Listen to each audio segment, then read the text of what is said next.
တီတာကင်းစင်ပေါက်ကလေးပို့ပို့ဤတငယ်ချင်းတိရှိတုံးကစိလန်းဆိုပြတဲ့တတော်ကြီးတစ်ခုရဲ့အနားမှာတီတာလို့ခေါ်တဲ့စိတ်ထားကောင်းတဲ့မိန်းကလေးတစ်ယောက်နေထိုင်ပါတယ်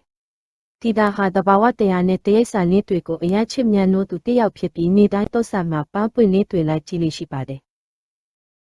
ဒီနေ့မှာတော့တီတာဟာတော့အုပ်ထဲကနေထူးဆန်းပြီးဝမ်းနည်းစရာကောင်းတဲ့အော်ဟစ်တန်ကြီးတစ်ခုကိုကြားလိုက်ရပါတယ်ဒါပဲသူ့အတန်ပါလေလို့တီတာကစဉ်းစားရင်းအတန်လာရာစီကိုတတိထားပြီးရှောက်သွားခဲ့ပါတယ်တီတာသွားကြည့်လိုက်တဲ့အခါမှာတော့နဲ့ဆိုင်တဲ့ရှုပ်ပွဲအိုင်ကြီးထဲမှာပြည့်မိနေတဲ့စင်ပေါက်ကလေးတစ်ကောင်ကိုတွေ့လိုက်ရပါတယ်အဲ့ဒီစင်ပေါက်ကလေးရဲ့နာမည်ကပိုပိုဖြစ်ပြီးသူဟာဘွက်ထဲကနေရုံးမထွက်နိုင်ပဲအတော်လေးကိုအားငယ်နေရှာပါတယ်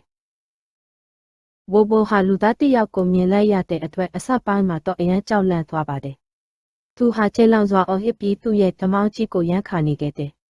မကြောက်ပါနဲ့ဘိုဘိုရေငါမင်းကိုကူညီမှာပါလို့တီတာကချောမော့ပြောဆိုလိုက်ပါတယ်တီတာဟာဘိုဘိုကိုကူညီဖို့အတွက်အနားမှာရှိတဲ့ခိုင်မာတဲ့တစ်ကိုင်းရှိကြီးတစ်ခုကိုရှာဖွေလိုက်ပါတယ်ပြီးနောက်သူမဟာအဲ့ဒီတစ်ကားကိုအသုံးပြုပြီးဘိုဘိုတန်းဆွေးနိုင်အောင်ဘွက်အိုင်ထဲကိုထိုးပေးလိုက်ပါတယ်ဘိုဘိုဒါကိုမြင်းမြင်းကင်ထားနော်လို့သူမကအားပေးလိုက်ပါတယ်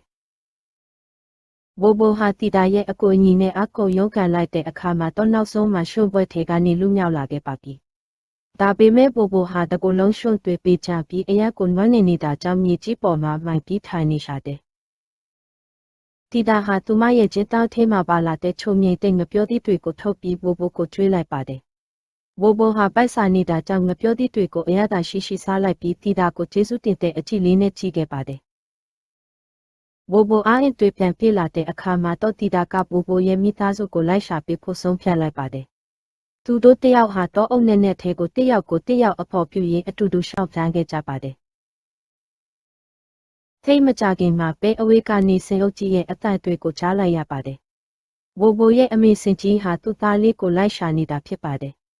ဘိုဘိုဟာသူ့အမေကိုမြင်လိုက်ရတဲ့အခါမှာတော့ဝမ်းသာအားရနဲ့အမေစင်ကြီးစီကိုပြေးသွားပါတော့တယ်တီတာဟာဘိုဘိုနဲ့သူ့အမေပြန်ဆုံတွေ့သွားတာကိုကြည့်ပြီးအရာကိုပျော်ရွှင်သွားပါတယ်